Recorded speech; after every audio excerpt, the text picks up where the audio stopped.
Hello hello. जैसे कि आपको पता है कि डेली हम एक वीडियो डालते हैं, तो हम आपको कुछ अंश पढ़ा चुके हैं। कवि सदल मिश्र वो इनका रामचंद्र शुक्ल ने लंबा लिखा है इनके बारे में। तो आगे आज देखिए।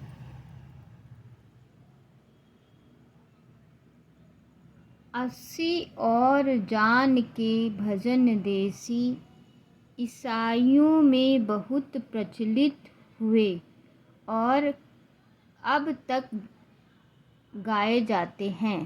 सारांश यह है कि हिंदी गद्य के प्रचार में ईसाई का बहुत कुछ योग रहा। शिक्षा संबंधी पुस्तकों तो पहले पहल उन्होंने तैयार की। इस बातों के लिए हिंदी प्रेमी उनके सदा कृतज्ञ रहेंगे। कहने की आवश्यकता नहीं कि ईसाई के प्रचार कार्य का प्रभाव हिंदुओं की जनसंख्या पर ही पड़ रहा था। अतः हिंदुओं के शिक्षित वर्ग के बीच सधर्म रक्षा की आकुलता दिखाई पड़ने लगी। ईसाई उपदेश हिंदू धर्म की स्थूल और बाहरी बातों को लेकर ही अपना खंडन मंडल चलाते आ रहे थे। यह देखकर बंगाल में राजा राम मोहन राय उपनिषद और वेदांत का ब्रह्म ज्ञान लेकर उसका प्रचार करने खड़े हुए। नूतन शिक्षा के प्रभाव से पढ़े लिखे लोगों में से बहुतों के मन में मूर्ति पूजा, तीर्थाटन, जाति पाति, छुआछूत आदि के प्रति अश्रद्धा हो रही थी। अतः राजा राम मोहन राय ने इन बातों को अलग करके शुद्ध ब्रह्मोपासना का प्रवर्तन करने के लिए ब्रह्म समाज की नींव डाली। तो ब्रह्म समाज की नींव आता है किसने डाली? राजा राम मोहन राय ने। संवत 1872 में इन्होंने वेदांत सूत्रों के भाष्य का हिंदी में अनुवाद करके प्रकाशित कराया था। संवत 1896 उन्होंने बंगदूत नामक एक संवाद पत्र में हिंदी में निकाला। बंगदूत नामक संवाद पत्र हिंदी में निकाला किसने? राजा राम मोहन राय ने। राजा साहब की भाषा में एक आधा जगह कुछ बांग्लापन जरूर मिलता है, पर उसका रूप अधिकांश में वही है जो शास्त्राज्ञ विद्वानों के व्यवहार में आता था। नमूना देखिए।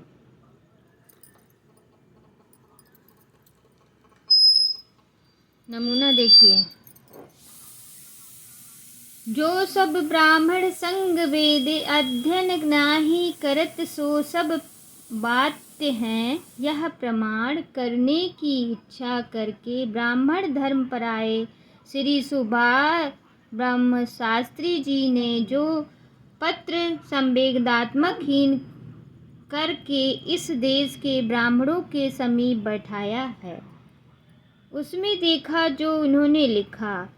वेदा अध्ययनहीन मनुष्य को स्वर्ग और मोक्ष होने की शक्यता नहीं। मतलब जो वेदांत विहीन होते हैं उनमें मोक्ष नहीं प्राप्ति होती है, ऐसा लिखा उन्होंने इसमें। कई नगरों में, जिनमें कलकत्ता मुख्य था, अब छापे खाने हो गए थे। बंगाल से कुछ अंग्रेजी और कुछ बांग्ला के पत्र भी निकलने लगे थे, जिनके पढ़ने वाले भी हो गए थे। इस परिस्थिति में पंडित जुगल किशोर ने, जो कानपुर के रहने वाले थे, संवत 1883 में उदंत मार्टन नामक एक संवाद पत्र निकाला, जिसे हिंदी का पहला समाचार पत्र समझना चाहिए, जैसा कि उसके इस लेख से प्रकट होता है।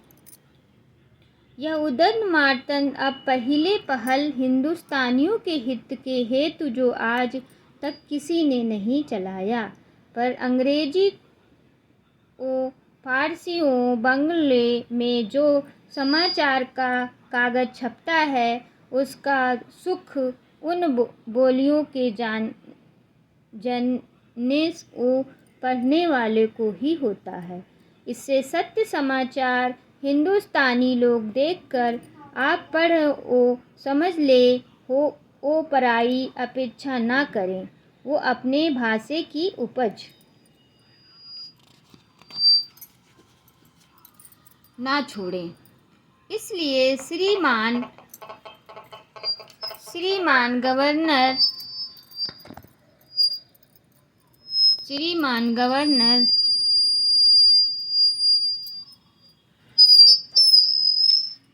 श्रीमान गवर्नर बहादुर की आयास में ऐसे साहस में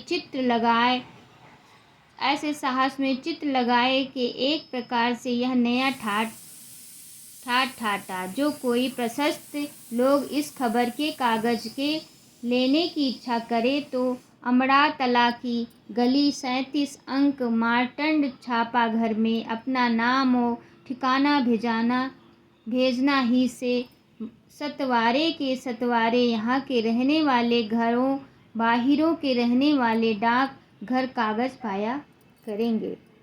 यह पत्र एक ही वर्ष चलकर सहायता के अभाव में बंद हो गया। इसमें खड़ी बोली का मध्य देशीय भाषा के नाम से उल्लेख किया गया। भाषा का स्वरूप दिखाने के लिए कुछ और उदाहरण दिए जाते हैं। यह ऐसी वकील वकालत का काम करते करते बुढ़ा होकर अपने दामाद को यह काम सौंप के आम सूचित हुआ। दामाद कई दिन काम करके एक दिन आया तो प्रसन्न होकर बोला, हे महाराज, आपने जो फलाने का पुराना और संगीन मुकदमा हमें सौंपा था सो आज फैसला हुआ। यह सुनकर वकील पछता करके बोल तुमने सत्यानाश किया। उस मुकदमे से हमारे बाप बड़े थे। 30 पीछे हमारे बाप मरती समय हमें हाथ उठा कर के दे गए, वो हमने भी उसको बना रखा है। वो अब तक भली भांति अपना दिन काट वे वही मुकदमा तुमको सौंप कर समझा था कि तुम भी अपने बेटे पोते परोतों तक पालोगे, पर तुम थोड़े से दिनों में उसे खो बैठे। 19 नवंबर को अवध बिहारी बादशाह के आने की तोपें छूटी। उस दिन तीसरे बहर को चस्टलांग साहिबा ओ हेल साहिबा ओ मेजर फिडल लाड साहिबा की ओर से अवध बिहारी की छावनी में जा कर के बड़े साहब का सलाम कहा और भोर होके लाड साहिबा के साथ हाजिरी करने का न्योता किया।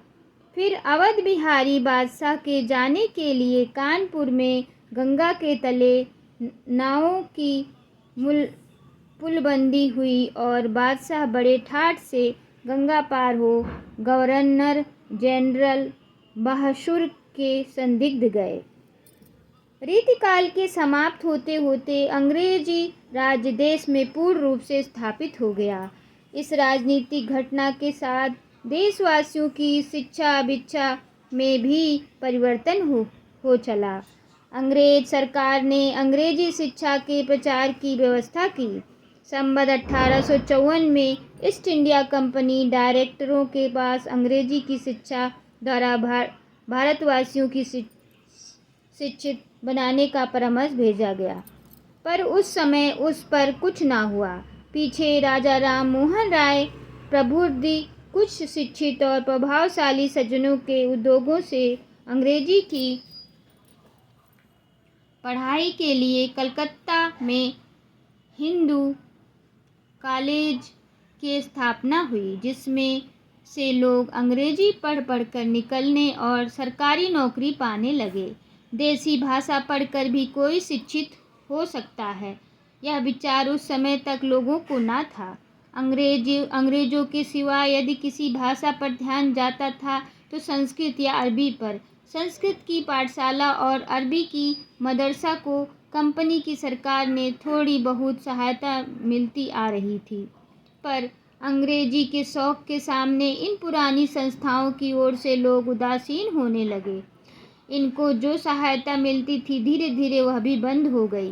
कुछ लोगों ने इस प्राचीन भाषाओं की शिक्षा का पक्ष ग्रहण किया था, पर मैकाले ने अंग्रेजी भाषा की शिक्षा का इतने जोरों के साथ समर्थन किया और पूर्वी साहित्य की प्रति ऐसी उपेक्षा प्रकट की कि अंत में संवत 1892 मार्च 7 सन 1835 में कंपनी की सरकार ने अंग्रेजी शिक्षा के प्रचार का प्रस्ताव पास कर दिया और धीरे धीरे अंग्रेजी के स्कूल खुलने लगे। कब? सन 1835 में। अंग्रेजी शिक्षा की व्यवस्था हो जाने पर अंग्रेजी सरकार का ध्यान अदालती भाषा की ओर गया। मुगल के समय में अदालती कार्रवाई और दफ्तर के सारे काम फारसी भाषा में होते थे। फारसी भाषा में होते थे।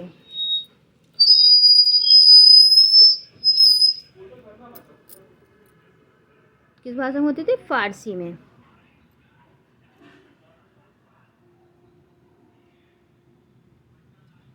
अदालती भाषा की ओर गया। मुगलों की समय अदालती कार्रवाई और दफ्तर के सारे काम फारसी भाषा में होते थे। देख लीजिए, इम्पोर्टेंट है ये पंक्ति। जब अंग्रेजों का आधिपत्य हुआ तब इन्होंने भी दफ्तरों में वही परंपरा जारी रखी। दफ्तरों की भाषा फारसी रहने तो दी गई, पर उस भाषा और लिपि से जनता की अपरिचित रहने के कारण लोगों को जो कठिनता होती थी उसे कुछ दूर करने के लिए संवत 1860 में एक नया कानून जारी होने पर कंपनी सरकार की ओर से यह आज्ञा निकाली गई। किसी को इस बात का उजूर नहीं हुए कि ऊपर के दफ़े का लिखा हुकुम सभा से वाकिफ नहीं है। हरी एक ज़िले की काली कटर साहेब को लाजिम है कि इस आइन के पवाने पर एक केता इस तरह नामा नीचे के सरह से फारसी व नागरी भाषा 2 अक्षर में लिखवाया के कचहरी में लटकवाही। अदालतों के जज साहेब लोग के कचहरी में भी तमामी आदमी के बुझने के वास्ते लटका वही। अंग्रेजी सन 1803 साल 31 आईने 20 दफ़ा। फारसी के अदालती भाषा होने के कारण जनता को कठिनाई होती थी। इसका अनुभव अधिक होने लगा। अतः सरकार ने संवत 1893 में सन 1836 ईस्वी में इश्तहारनामा निकालने की अदालती सब काम देश के प्रचलित भाषाओं में हुआ करे। हमारे संयुक्त प्रदेश के सदर बोर्ड की तरफ से जो इश्तहारनामा हिंदी में निकलता था उसकी नकल नीचे दी जाती है। इश्तहारनामा बोर्ड सदर। पच्छा के सदर बोर्ड के साहिबों ने यह ध्यान किया कि कचहरी के सब काम फारसी जबान में लिखा पढ़ा होने से सब लोगों को बहुत हर्ज पड़ता है और बहुत कलप होता है जब कोई अपनी अर्जी अपनी भाषा में लिख के सरकार में दाखिल करने पावे तो बड़ी बात होगी, सबको चैन आराम होगा। इसलिए हुक्म दिया गया है कि 1244 के कुंवर बादी प्रथम से जिसका जो मामला सदर व बोर्ड में हो सो अपना सवाल अपनी हिंदी की बोली में और फारसी के नागरी अक्षरन में लिखी दाखिल करें कि डाक पर भेजें और सवाल जोन अक्षरन में लिखा हो तौने अक्षरन में और बोली में उस पर हुक्म लिखा जाएगा। मिति 29 जुलाई 1836 ईस्वी। इस इश्तहारनामा में स्पष्ट कहा गया कि बोली हिंदी ही हो अक्षर नागरी के स्थान पर फारसी भी हो सकते हैं। खेद की बात यह है कि उचित व्यवस्था चलने ना पाई। मुसलमानों की ओर से इस बात का घोर प्रयत्न हुआ कि दफ्तरों में हिंदी रहने ना पाए, उर्दू चलाई जाए। उनका चक्र बराबर चलता रहा, यहाँ तक कि एक वर्ष बाद ही अर्थात संवत 1894 सन 1937 ईस्वी में उर्दू हमारे प्रांत के सब दफ्तरों की भाषा कर दी गई। सरकार की कृपा से खड़ी बोली का अरबी फारसी में रूप लिखने पढ़ने की अदालती भाषा होकर सबके सामने आ गया। जीविका और मान मर्यादा की दृष्टि से उर्दू सीखना आवश्यक हो गया। देश भाषा के नाम पर लड़कों को उर्दू ही सिखाई जाने लगी। उर्दू पढ़े लिखे लोग ही शिक्षित कहलाने लगे। हिंदी के काव्य परंपरा यद्यपि राज दरबारों के आश्रय में चलती थी, पर उनके पढ़ने वालों की संख्या भी घटती जा रही थी। नवशिक्षित लोगों का लगाव उसके साथ कम होता जा रहा था। ऐसे प्रतिकूल समय में साधारण जनता के साथ उर्दू पढ़े लिखे लोगों की जो भी थोड़ी बहुत दृष्टि अपने पुराने साहित्य की बनी हुई थी, वह धर्म भाव से तुलसीकृत मानस की चौपाई और सूरदास जी के भजन आदि की उर्दू ग्रस्त लोगों का कुछ लगाव भाखा से भी बनाया हुए थे। अन्यथा अपने परंपरागत साहित्य की नवशिक्षित लोगों का मन अधिकांश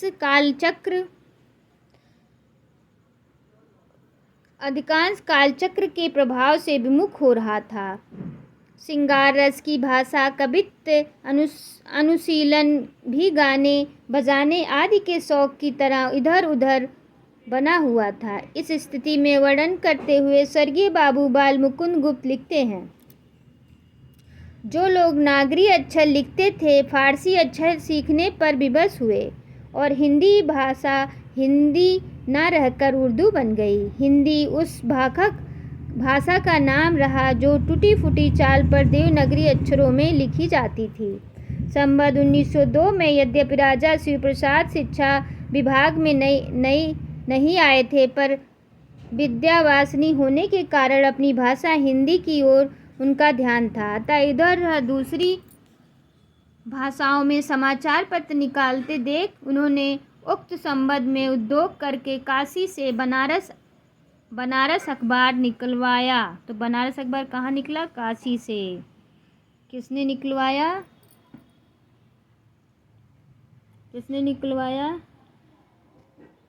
शिव प्रसाद, राजा शिव प्रसाद शिक्षा विभाग से।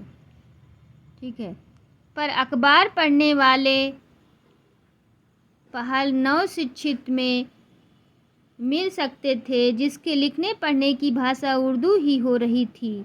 अतः इस पत्र की भाषा भी उर्दू ही रखी गई, यद्यपि अक्षर देवनागरी के थे। इस पत्र बहुत ही घटिया कागज़ पर लीथों में छपता था। भाषा इनकी यद्यपि गहरी उर्दू होती थी, पर हिंदी की कुछ सूरत पैदा करने के लिए बीच में धर्मात्मा, परमेश्वर, दया कुछ शब्द भी रख दिए जाते थे। इसमें राजा साहब भी कभी कभी कुछ लिख दिया करते थे। इस पत्र की भाषा का अंदाज नीचे उद्गृष्ट अंश से लग सकता है। कौन सा पत्र है? बनारस अखबार। यहाँ जो नया पाठशाला कई साल से जनाब कप्तान किट साहब बहादुर के इतिहास और धर्मात्माओं के मदद से बनता है, उसका हाल कई दफ़ा जाहिर हो चुका है। देखकर लोग इस पाठशाला के किले के मकानों की खूबियाँ अक्सर बयान करते हैं और उनके बनने के खर्च की तजवीज़ करते हैं कि जमा से सियाद लगा होगा और हर तरह से लायक तारीफ़ के हैं। सो यह सब दनाई साहब ममदू की है। इस भाषा को लोग हिंदी कैसे समझ सकते थे? अतः काशी से ही एक दूसरा पत्र सुधाकर बाबू तो तारा मोहन मित्र। सुधाकर किसे? कहाँ से निकला सुधाकर? काशी से। तारा मोहन मित्र ने निकाला सुधाकर आदि कई सज्जनों के उद्योग से संवत 1907 में निकला। कहते हैं कि काशी के प्रसिद्ध ज्योतिषी सुधाकर जी का नामकरण इसी पत्र के नाम पर हुआ था। जिस समय उनके चाचा के हाथ में डाकियों ने यह पत्र दिया था। ठीक उसी समय भीतर से उनके पास सुधाकर जी के उत्पन्न होने की खबर पहुंची थी। इस पत्र की भाषा बहुत कुछ सुधारी हुई थी तथा ठीक हिंदी थी, पर यह पत्र कुछ दिन चला नहीं। इसी समय लगभग अर्थात 1909 में आगरा में किसी मुंशी सदा सुखलाल के प्रबंध और संपादन में बुद्धि प्रकाश निकाला, जो कई वर्ष तक चलता रहा। बुद्धि प्रकाश की भाषा उस समय को देखते हुए बहुत अच्छी होती थी। नमूना देखिए। तो बुद्धि प्रकाश किसने निकाला था? सदा सुखलाल ने। कलकत्ता के समाचार। इस पश्चिमी देश में बहुत को प्रकट है कि बंगले की रीति के अनुसार उस देश के लोग आसन्न मृत रोगी के गंगा तट पर ले जाते हैं और यह तो नहीं करते कि उस रोगी के अच्छे होने के लिए उपाय करने में काम करे और उसे यत्न से रक्षा में रखे, वरना उसके विपरीत रोगी को जल के तट पर ले जाकर पानी के गोते देते हैं और हरि बोल कहकर उसका जीवन जीव लेते हैं। तो इस किस पत्र का है? सदा सुखलाल का पत्र है। बुद्धि प्रकाश, ठीक है। प्रबंध और संपादन थे सदा सुखलाल और बुद्धि प्रकाश 1909 में। स्त्रियों की शिक्षा के विषय में इसमें निकला। स्त्रियों में संतोष और नम्रता और प्रीत या सब गुण कर्ता ने उत्पन्न किए हैं। केवल विद्या की न्यूनता है। जो यह भी हो तो स्त्रियां अपने सारे ऋण से चूक सकती हैं और लड़कों को सिखाना पढ़ाना जैसे उनसे बन सकता है, वैसे दूसरों से नहीं। यह काम उन्हीं का है कि शिक्षा के कारण बाल्यावस्था में लड़कों को मूल चूक से बचाने और सरल सरल विद्या उन्हें सिखावें। तो नमस्कार, आगे अगले दिन आशा है आप पढ़कर इसे लाभ उठाएंगे।